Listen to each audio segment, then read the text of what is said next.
Hi, this is Daniel Mora. I'm playing Rude Boy in The Last Angry Brown Hat by Alfredo Ramos, an award-winning play, by the way. And we are in San Isidro at Teatro Máscara Mágica, so don't you miss it. So to learn more, listen to this conversation. You'll dig it. When did I fall in love with theater? I'll tell you what, it's all Bill's fault. Bill changed my life. I was after the army, I came back, I worked for a year, and then I went to college because I was dead set on electronics. That's when everything was happening, in 81. Um, so I took computer science, no, I forgot what it was called, but anyway, I took all the languages, Pascal, all that stuff, and advanced math because I was a business major. So I took advanced calculus, trigonometry, all this stuff. And then I had to take an arts elective. And a friend of mine says, "Oh, take acting, bro. You're gonna love it." And I took Bill's class, and lo and behold, I fell in love. And it changed my life. So much so that a year later, after I went to state, San Diego State, um, I said, "To heck with it, man. I'm going to Hollywood." And I moved up here and I just said, "That's what I want. That's what I want." And you know, it's a tough gig. Like I wouldn't recommend it to just anybody. I don't recommend it to my own daughters, because it's a tough gig. There's a lot of sharks in the water, and even there's a lot of talented people that I know that don't make much money. It's just like you. There's 1,000 other people, just like you, identical and just as talented. So that's how it was. Bill changed my life. That's when I started at Southwestern College, and I took a few other acting classes, and then I did a couple. This is gonna sound weird. Um, I did a few productions there, and I realized, dang, the girls are gorgeous in musical theater. So I like that. But then, with certain plays that we did, I realized, wow, you can almost maybe not be able to change the world, but you can influence people, one audience at a time, maybe only one person at a time. One time I did a play, there was only three people on this one night, and you pour your heart out nonetheless because they can carry the message. And so yeah, that's when I started at Southwestern College. And over here, when I got here, um, I became union right away. So I was very, very lucky. My first four readings, I booked three of them. So right away, I borrowed money to pay for my initiation fee, and I was SAG ever since. And you go in, you go out, you don't make enough one year, you do make enough the next year, qualify for insurance, that's the big one. And about 20 years ago, I started looping, and I've never worried about qualifying for insurance. And that's a big one because, you get married. I've been married 23 years now. I've got three daughters, and it's tough. It's tough because sometimes acting just does not pay the bills, even when you're working. So that's where I started. Bill, it's his fault because Bill in class he has such incredible enthusiasm. He really embodies the life of theater. He really channels, if you will. And so I fell in love right away. It was a fun class, and then slowly but surely, I would look at those algorithms and I don't think I want to do this anymore. And I only did it for my dad anyway. That's why I bounced around from electronics and computer. But in 88, 89, that's when I decided to do it professional. And I do a lot of theater um, because it's hard to be an actor 30 seconds at a time. because, you know, it's tough to be a film and TV actor. Really, you really have to have your scheisse together. Um, because, like, for example, I got known for a while for having the ability to become really emotional at the drop of a hat. So, you know, some people would contact me. Oh, I saw you. I saw your IMDb and I saw your work. And hey, I'm doing this movie and that. And I'm like, okay, well, there it is. The guy breaks down begging for his life. But I'd say 88, 89 is when it became an obsession because that's all I wanted to do. Of course, the irony of acting is that's not what you do. You work you work as a waiter, you work as a bartender, I was a commodities broker, federally licensed commodities broker, life insurance salesman, all that stuff, because all that has to sustain your acting, because there's feast and famine, you know? Like this year, I haven't stopped. There was a period of time like in June where I was literally for about 2 weeks working day and night. Like get up at 8, do this, and then in the evening rehearse, and then the next day. And if an opening popped up and I had time, all of a sudden, because I was going to welding class at the same time, because I always wanted to learn to weld for some reason. So I would go to school, and then, you know, there's homework, and then there's memorization of lines and all that. So since then, it became what I wanted to do, but an obsession. It's always been an obsession. Theater is life. Theater it's so fun. Like with this play, you know, I'm having so much fun as Rude Boy because he's such a tragic figure. He goes through all the highs and all the lows. You know, he went to war and he was broken because he saw a friend of his just literally blown to pieces in front of him, and it broke him. You know, and he comes back and he, you know, tries to self-medicate, and then years later he shows up at this reunion at the funeral of one of the Brown Berets. And he's been waiting years to tell his friends what he went through, to have them understand. And I can't give the ending because you got to come see the play. For the audience, it's funny. Different things happen on stage, and the audience, as long as you don't lose them, they're with you, although even during screw ups. And that's when you get the opportunity to improvise. I love to improvise. I mean, directors have to hold me back, because especially when I get roles that I know intimately. But I love to improvise because stuff happens. Something always happens.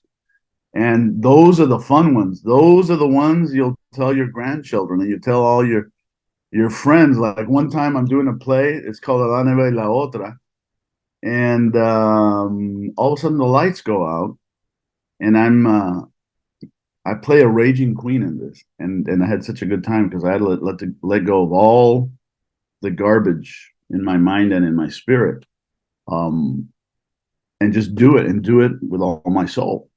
So on the scene, I'm with my niece, you know, criticizing her husband because I knew he was a no good this and that.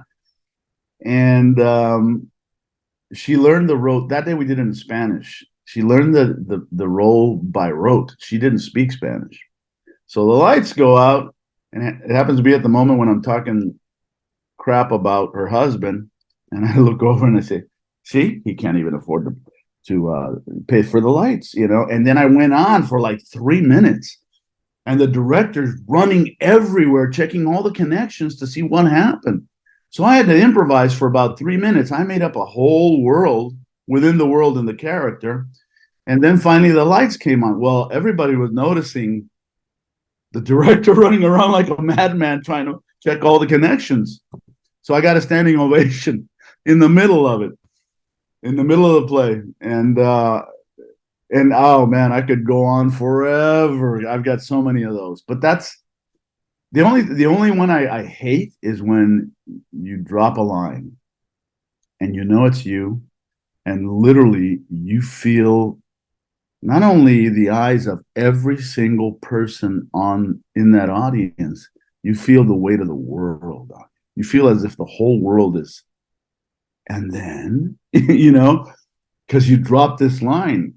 And until somebody knows, like one time I had to queue for an entrance and she came in and saved my ass.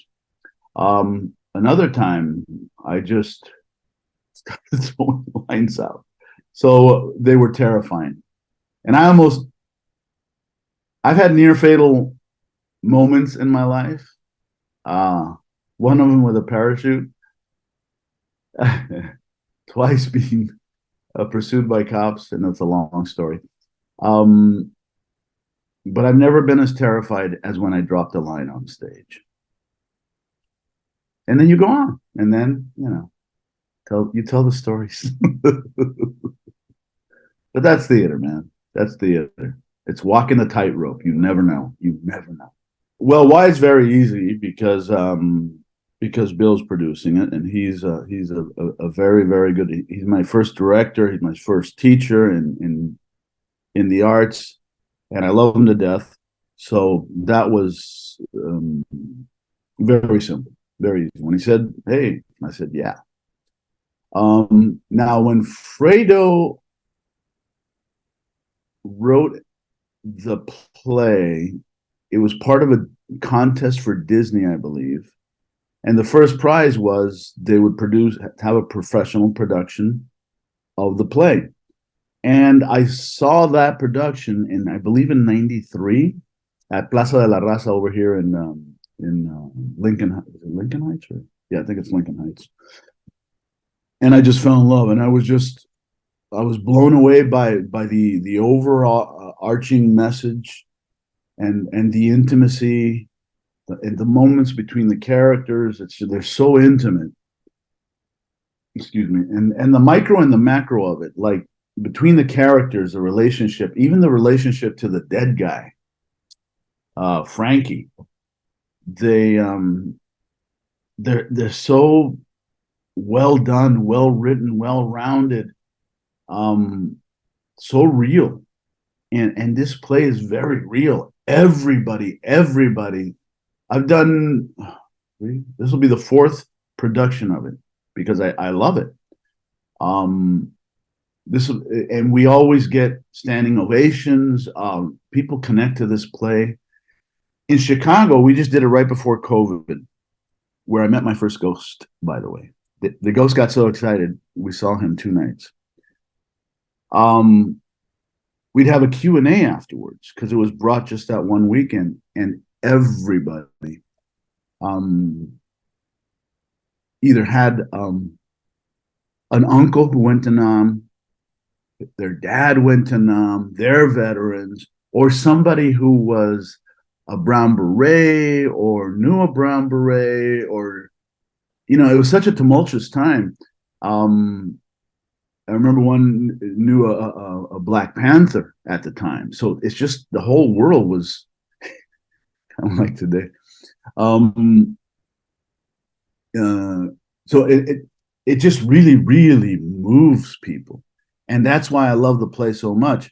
And then I believe, I forgot, like 90, I don't know, a few years later, Fredo called me and he said, "Hey, Danny, I'm doing Brown Hat. I want you to be in it." And I immediately said yes. He says, I said, "Who?" "Either Willie or Rude Boy, you pick." I said, "Rude Boy, give me Rude Boy. I want Rude Boy." Because people really relate to the character because he breaks your heart. He went through such crap. The other characters also go through a lot in this play, or in this play relate or tell the tale of their years in high school and how that they've been harboring that for the longest time. But Rude Boy, him and Willie, they've been waiting for this moment for a long, long time, whether they knew it or not. Willie has a very, very intense issue that I can't divulge, but it's a life and death kind of an issue. So bright. Um, and he kind of ends the play. But Rude Boy, he finally vomits everything he's been holding in since now. And he's an addict. You know, he's just like a lot of people. Unfortunately, I don't know if you noticed, but Wounded Warrior Project. That's a charity that I give to every month. Especially Vietnam, because lately, ever since Iraqi freedom or whatever, we kind of learned our lesson not to blame the messenger, just the message or the writers of the message. But in Vietnam, so I was in the Army right after Vietnam. I never deployed, by the way. I was a paratrooper, 82nd Airborne. But we still caught a lot of the crap from Vietnam because, when they came back, people would spit in their face.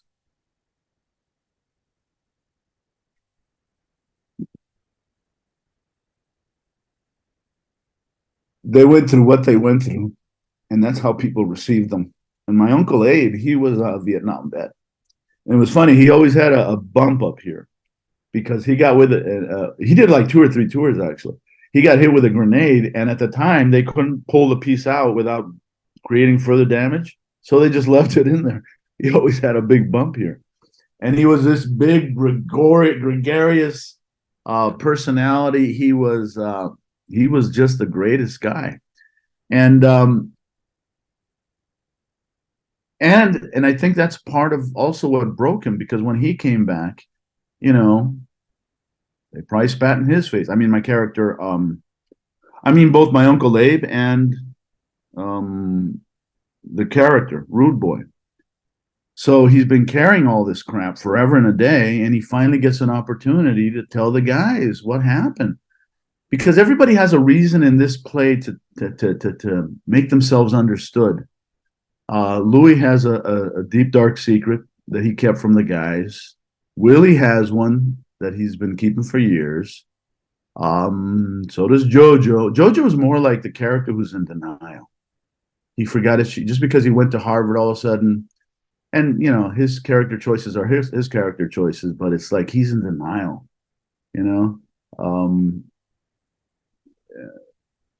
he, which, it's kind of an interesting dilemma, because people want to improve their lives. So they go to better schools, and generally they're white, and there's nothing wrong with that. It's just what it is.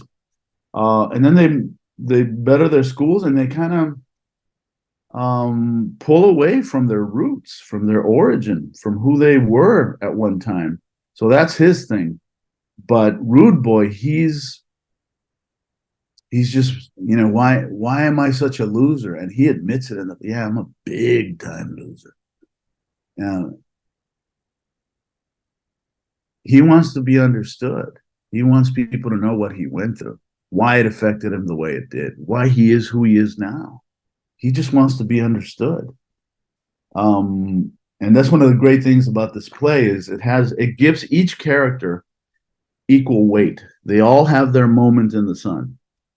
And it's how we connect also with us as the guys, the kids in high school, and now men, adults with families and so on and so forth. But then the play also looks at where we have triumphed, if you will, in terms of the Chicano movement, and where we failed. And there's a lot of little plot points that come out in these revelations that it's, all of a sudden every minute is very, very action packed, if you will, or emotionally packed, or it's got so much going on in so little time, and it's so it flows so naturally. It doesn't seem like somebody's trying to cram all their message into 1 hour or whatever it may be. And that's why I fell in love with it originally. And Rude Boy being the tragic character, you know, he the broken soldier, the broken man, the broken Chicano, who's still hanging in there somehow. Um, People love the character, and so did I, and I was blessed to get it. I've done Willie. I've done two Rude Boys and one Willie. And Willie also he's very equally weighted with Rude Boy because they're like they're very intimate in their friendship. They're even though Willie hates everything about Rude Boy because he does drugs, he has no sense of fidelity, you know, he's a loser, so on and so forth. And Willie, he's been trying to hold down the fort in the barrio for the movimiento, for everybody. He's still the guy that picks up the flag in a microsecond and let's go, guys, come on. You remember? He's the idealist. And they all have to move on in one way or another. And when they do so, it's beautiful, each one. Because it takes a certain kind of person now, even though like women now make up 5% of all military personnel. But there was a time when it was very, very little. So when I say man, it's because the vast majority were men. It takes a special kind of man to step up and say, yes, I will defend you. I will defend them. I will defend this entire country and put in my life at risk. And if I die, so be it. It takes a very special kind of person to do that. And not all men are like that. Not all people are like that. But those who are, so that's why they hold a very, very, very dear place in my heart. Even though, like I said, I never deployed. But I have a lot of friends who have deployed. And they're good friends. Well, Victor Contreras has been a friend for many, many years. I've worked with him a little bit. Bruno, we've become good friends in the last few weeks. And it turns out like we used to be in the party scene back in the 80s because we're the same age. And TJ, because in the 80s, I partied like a maniac, you know, 4 or 5 nights a week. And I don't mean party just, you know, like just dancing. And I was a maniac in the 80s on motorcycles, you know. But Bruno, it seems he and I were probably, because he looked familiar. He showed me a picture from those days. And they've, in the last week or two, they've made leaps and bounds, and they are starting to really understand the characters and understand the moments, and they're stepping up to the plate, both of them. Now, John, it's funny, John, I'm sorry, I forgot to mention, Victor Contreras plays Jojo, and Bruno is Louis. And John Padilla plays Willie. Willie is the guy who, you know, opened a machine shop, and he stayed in the barrio, you know, keeping everything because his garage is a museum, because he never dropped the ideals of the Chicano movement ever, and he kept the faith and knew that someday they would come back and be stronger than ever. So that's his course. I never worked with John. I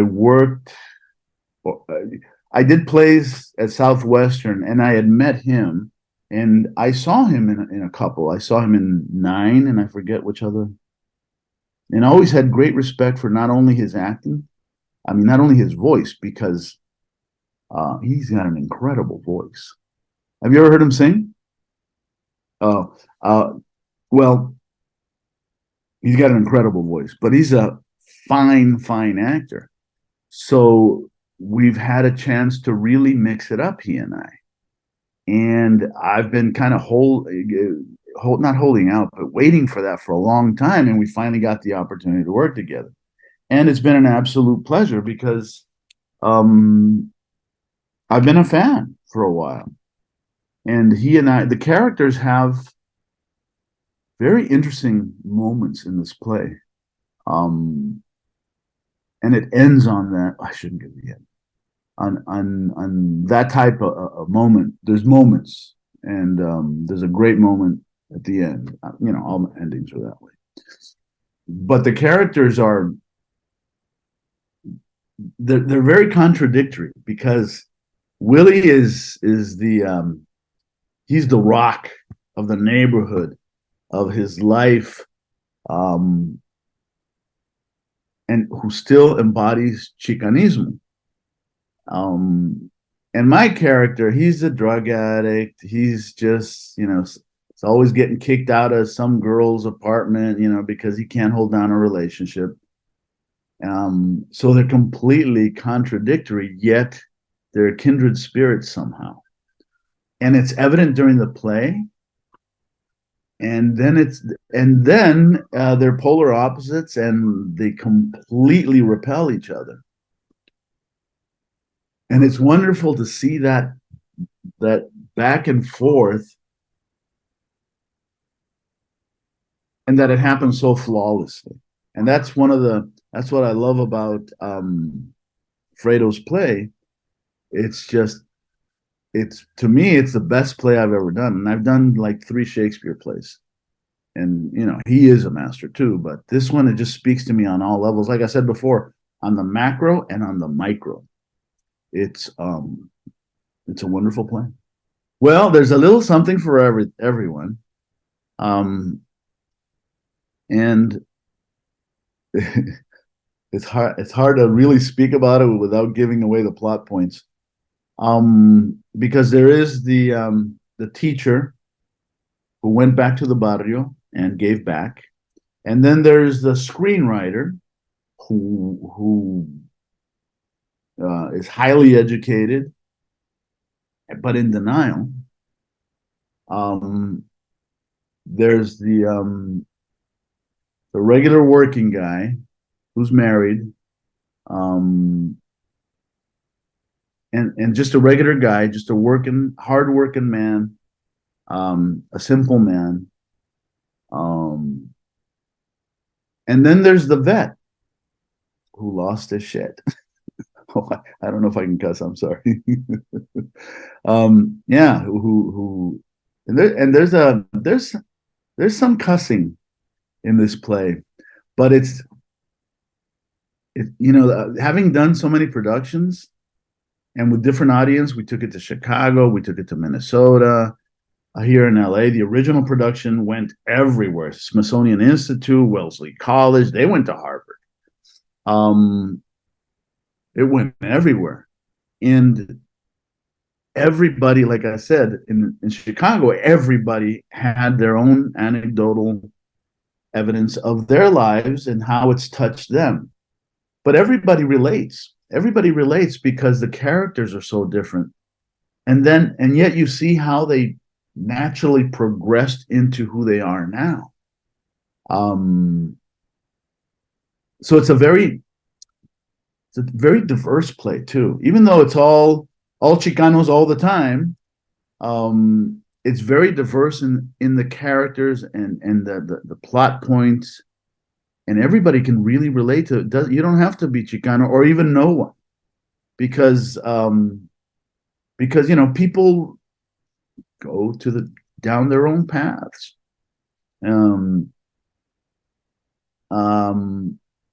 It is at times very emotional. It is at times, there's a lot of laughing in this place because my character, Rude Boy, he was kind of like the class clown. So he's always got something, like somebody said once, stupid to say, but really clever stupid. He's a clown, but he's not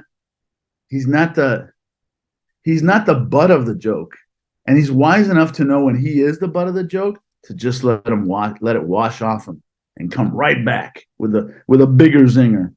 And that's what I love about him. All this happens without it feeling forced in any way, shape, or form.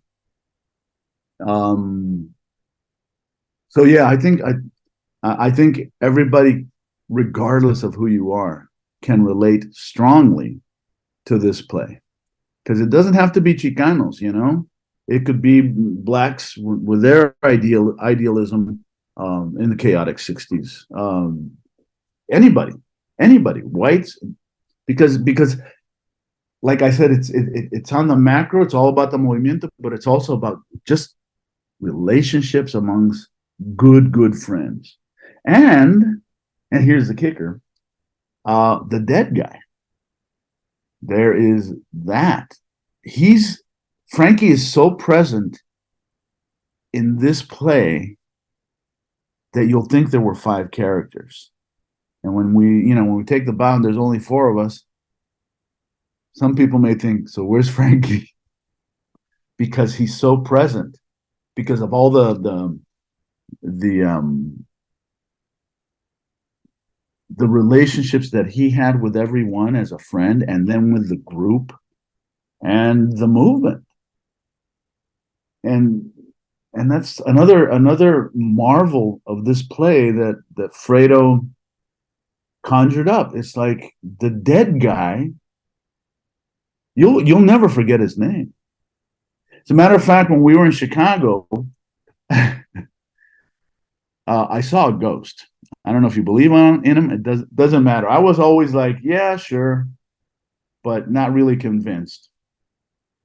But then I saw him, and his name is Frankie. I named him Frankie, and it stuck. Everybody talks about Frankie now, because the first night we were there, we were at a city college that's in the Yards. Do you know Chicago at all? Okay, Chicago. Well, you know, Chicago was known for the mob. So there's a place called the Yards, and from what I understand, that is one of the places where the mob would go dump bodies. And to me, I mean, I have no evidence for it whatsoever. To me, he was one of those guys. And when I saw him, the play got him so excited that after the play, he's going back and forth, because we saw him on the monitor. Everybody saw him. He went back and forth between the center aisle, between the audience seats. And the second night we saw him, 2 nights after, he would jump up on the stage and then jump back down and go back and forth. And he had a little bag with him, like almost, it looked like one of those plastic bags from the market. But he was very nebulous, very, like, you couldn't make out the face, but you knew it was a face, you knew it was a bag, and you knew it was a man, which is heartbreaking, because, he's trying to find his way. He's still there. And I'm not into like ghosts or anything like that, but I saw the evidence of one, and I deduced what it must be. And the play got him so excited that they'd never seen that before, and we saw him 2 nights. So that's pretty crazy. I want to see people's faces in the audience. I want to see them. I want to hear them laugh. I want to see their tears, because their tears will tell me that they understand. They understand the point of the play. They understand the characters. And hopefully it'll change how they treat everybody, not just, maybe a vet that they know, or a cousin who was a vet, or a teacher, or whatever it may be. Hopefully they'll understand a little bit and change the way, obviously for the good, the way they treat people in general, not just characters, not just people like these characters. Because having the ability to empathize and having the ability to understand other people is it doesn't have to be just a God-given gift. It's within reach of most people, and don't fight it. It's okay to empathize, even if you disagree overall. So I'm hoping people will be affected, will be changed a little bit.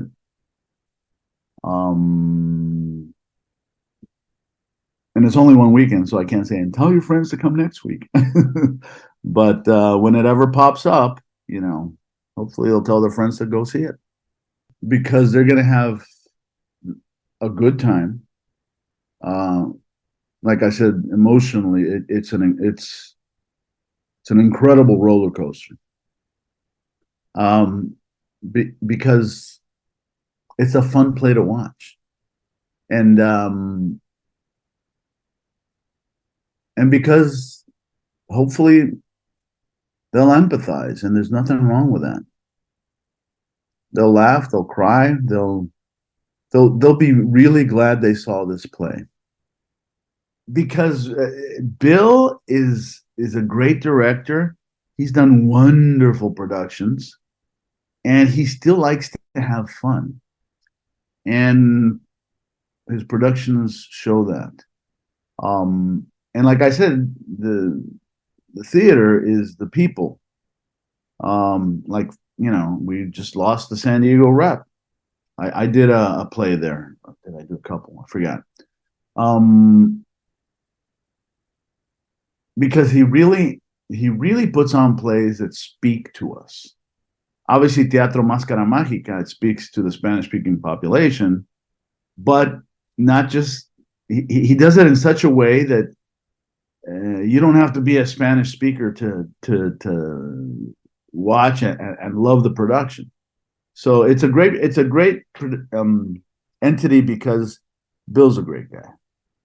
Well, it's a short play, so even if you hate it, you don't have to sit there for too long.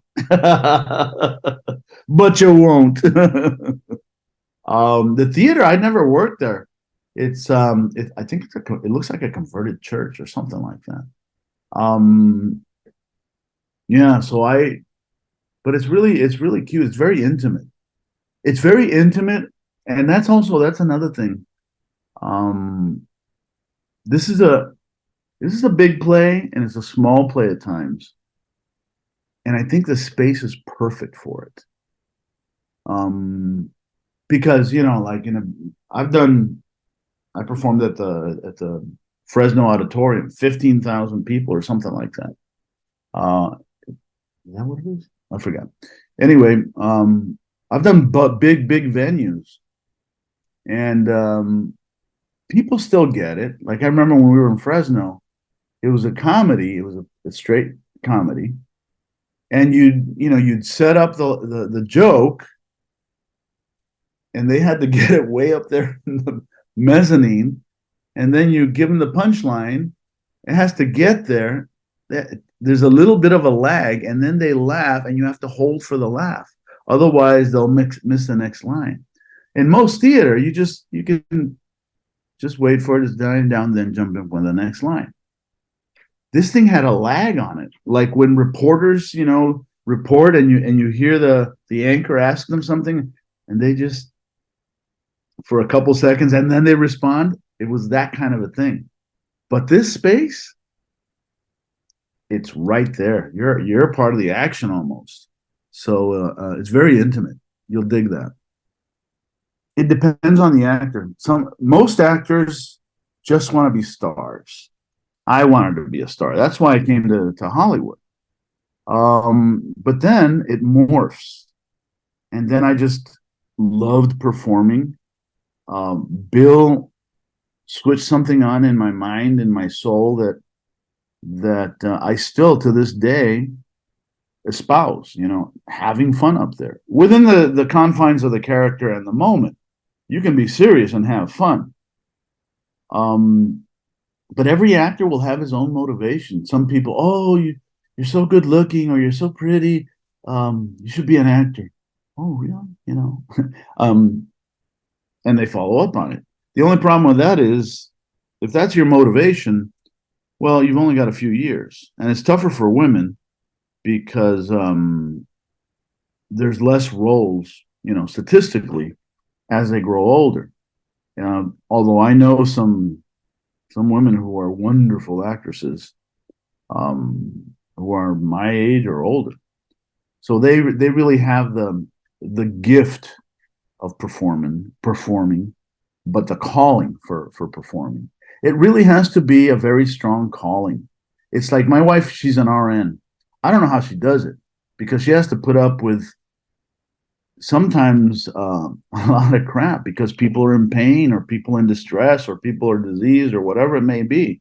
It takes a special person to do that. Teachers also, you know, more than I have a few friends who are teachers, um,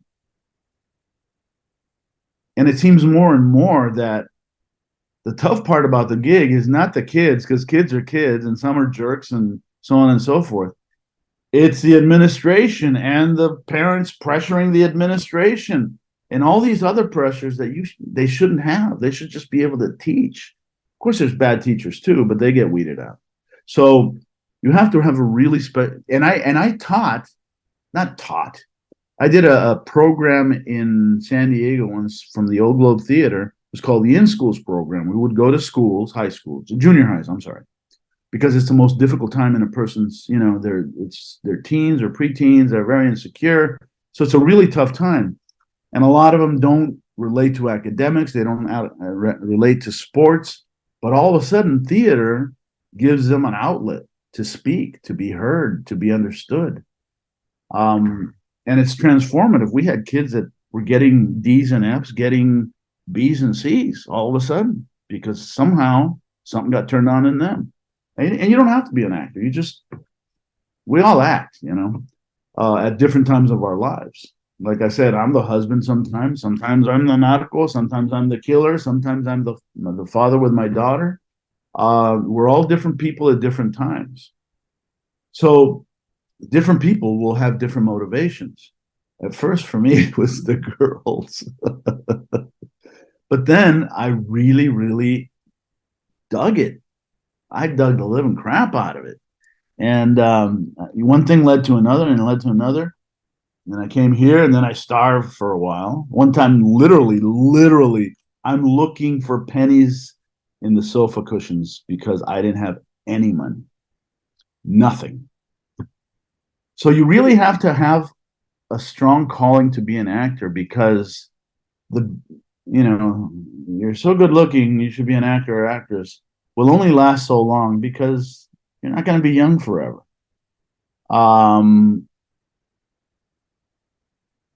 Making a living is tough. People only focus on the millionaires. When they get to hear somebody who got paid 20 million, or they got points on the back, and all of a sudden they made 125 million off that movie, the A-listers. Well, that group is even smaller than the 1% of this nation. In terms of a ratio, because most of us, we don't. I've done dozens of plays for 0 pennies. As a matter of fact, for a negative, because you still got to drive every day, and you can only take a job that you can drop, because what if you get this gig or that gig? Which is why the stereotype of actors being waiters. So chances are you'll starve. Like, I've never told my daughter, I want you to be an actress, or you should be an actress, because she's very pretty. But she just doesn't want to do it. She's very shy. And I went to a couple auditions that she booked because I had to take her. And, the director would say, well, what about your daughter? And one of them she booked. And the other one, I was at the callback, and they said, well, what about your daughter? Well, she didn't get the call. Or no, she got the call back and I didn't. And then when the camera started rolling, she was like 6 or 7, and she goes behind me and just holds on to me, and she was scared to death. So I thought, okay, I'm not going to push her. But it would have been great because, you can pay off your college education, hopefully, if you get a few good commercials. and those are few and far between. Um, it used to be you'd go physically to. I remember going to Universal, and also Fox, and where we were auditioning, all along the walls, everywhere, and on the desk, piles and piles and piles of pictures. So, and I read a statistic somewhere like a 5,000 to 1 for every one role that's hired. There's like 5,000 submissions which get whittled down to, I don't know, 400 or 500 people that they're actually going to see, and then from those, the actual physical audition for the callback, and that's a handful generally, and then the one guy or girl who gets the part. So the odds are stacked so far against you. And you say, well, somebody told me that I'm so pretty that I should go become an actress. Yeah, this is the land of pretty. The most beautiful women in the world are here, because there's a lot of also modeling. And so you walk in and you think you're the most beautiful, the ugliest, the most muscular, the most whatever, the best act. And there's 20 guys waiting that look just like you, just like you. And those are just the ones that got whittled down. Wait till sometimes at the callback you see more people who look just like you. And sometimes no, sometimes they'll say, oh, well, let's get a skinny one, a fat one, or whatever their criteria may be for this character. So in terms of making a living, it's tough. Most people, for some reason, this 5-year plan got drilled into people's minds. And they'll say, well, if I don't make it in 5 years, and 5 years is obviously very concrete, but if I don't make it, what is making it? I never made it in stereotypical terms. I was never a star, but I've worked a lot. So as far as I'm concerned, I made it because, I own a house. I'm able to, my daughter's going through college right now. I'm able to pay for that because we don't make enough to be independently wealthy and just send her anywhere, but not enough to where, oh, she can get a scholarship or a FAFSA or whatever it may be. No, I'm paying for it. And it's tough. It's tough. But I'm blessed because, first of all, I'm bilingual. And not just bilingual, but bicultural. That's why I do a lot of narcos, because I know the slang. I'm very very familiar with both worlds. That's why I say I'm bicultural, not bilingual. When I was in North Carolina in the Army, I was a good old boy. As somebody once told me, they said, I don't see you as Mexican. I see you as green. So, and then I go to Mexico. Nobody knows that I'm from up here until I open my mouth and say something, or they look at the plates on my truck. So I can function in both worlds, and that is rare because a lot of people will have an accent in one or the other. It's rare those of us who have no accent because in Spanish I have no accent. I have more of, well, I have a northern Mexican accent. So I'm lucky that I can do that because a good chunk of what I do is in Spanish, or characters who are bilingual or living on the border or whatever on either side of it. So I'm blessed in that, and that's all my dad's doing because he insisted. That my mom and dad were up here. He was doing, I forgot what. They immigrated legally, and I was born here, and then he got an opportunity to produce picture frames. So he had the factories in Tijuana, and then over here for some reason we left to go to San Ysidro to take care of business over there.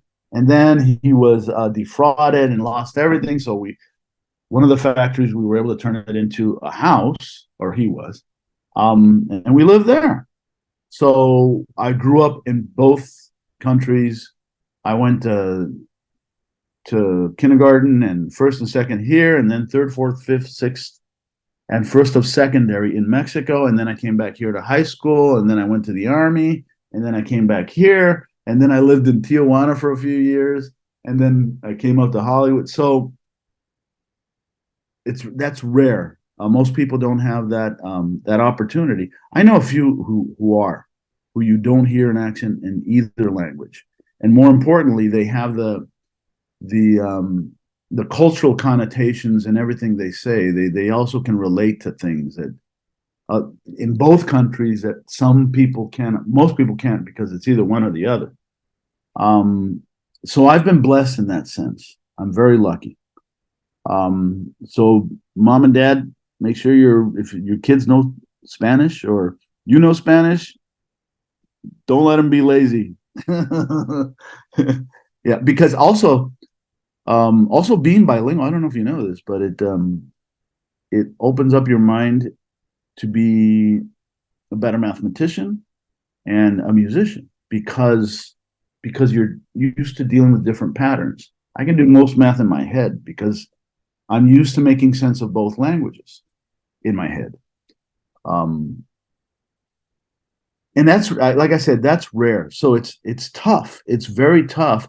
And even though things are changing, it's tough to be a Latino actor. It still is, because if you think about it, statistically, we are between 1/6 and 1/7 of the population of this country. I'll bet you don't see 1 out of 6 characters on TV or film that are Latinos, be they Puerto Rican, Chicano, Mexican American, whatever, Cuban, whatever. I'll bet you it's nowhere near that. I forgot who did a study on that, and we're like 3% of roles and like 2% of leading roles. And Jesus Christ, we're like 20, approaching 25% of the population. So yeah, actually, you know what? Well, no, here in California. So my point being, you don't see 1 in 6 characters on TV or in a movie. So we're still highly, highly underrepresented. So you got that against you. And just statistics for anybody, it's really tough to make a living in this business. I always I did the waiter rate. I was a bartender at the airport at LAX, which was a fun gig, by the way. But I've also been, like I said, I think I mentioned this before, a life insurance salesman, licensed. I still hold a real estate license. I was a commodities broker, Series 3, and I was good too. I was the soybean king because I would study the market and everything. I could tell you at any given moment how deep the roots were in Illinois, in Argentina, in China. So if like a crop report, before the crop report came out and they came out with the weather, oh, we're going to have a drought, I knew how deep the roots were. I knew that they could withstand the drought. And I would tell my clients. And then when the crop report came out, oh, we have a bumper crop. We would sell into that. So I made a lot of money for my clients. I could never do it for myself because I couldn't hammer people for, hundreds of thousands of dollars. But I've done that. So I've done a lot of things that are very atypical because I realized a long time ago that I was getting older and your back you can't carry another case of beer or another 2 cases or whatever it may be, busting your hump till 3 a.m. And I didn't want to bust my hump. I want a normal life. And as of about 20 years ago, I've been able to make a good living because I also do a lot of voiceover. And be here for my daughter. When she was going to school, I would take her and pick her up every day. And I would volunteer at school. And I would do a lot of, when she was in, what's it called, drill team, not the drill team, color guard with a marching band, I would drive the truck. Why? Because most actors are unemployed 99% of the time.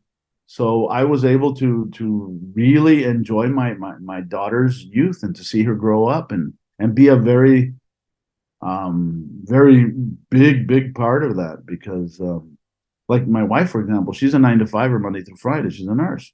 So she didn't get a lot of those stuff. She's a great mother, but she didn't get drop her off, pick her up every day. See that little look on her face. What'd you learn? That she'd have to wait until she got home, and she was tired. So I it's a blessing. It is a blessing, and most actors can't do that. They work the waiter gig and they give up and they think, you know what, this isn't for me. And I have a lot of friends who I contact them on Facebook and, oh, I'm in Texas now. Oh, I'm in New York and I'm not acting, or I'm in wherever. They gave up because they just want to do the 5-year plan while they're still pretty. So know why, know why you want to be an actor, and then hold yourself to that. Because it's a tough gig. It's a tough gig. Yeah, there's a lot of glamour and there's a lot of money for some, but the vast majority of it, it's a tough gig.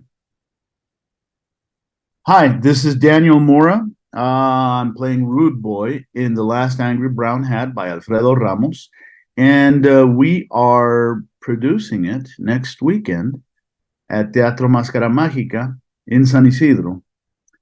It's one of the greatest plays you'll ever see. It's a very moving play, and you really don't want to be one of those that everybody tells you, oh, you should have been there. It was great. So I will see you at the theater. Rude Boy will be counting on you.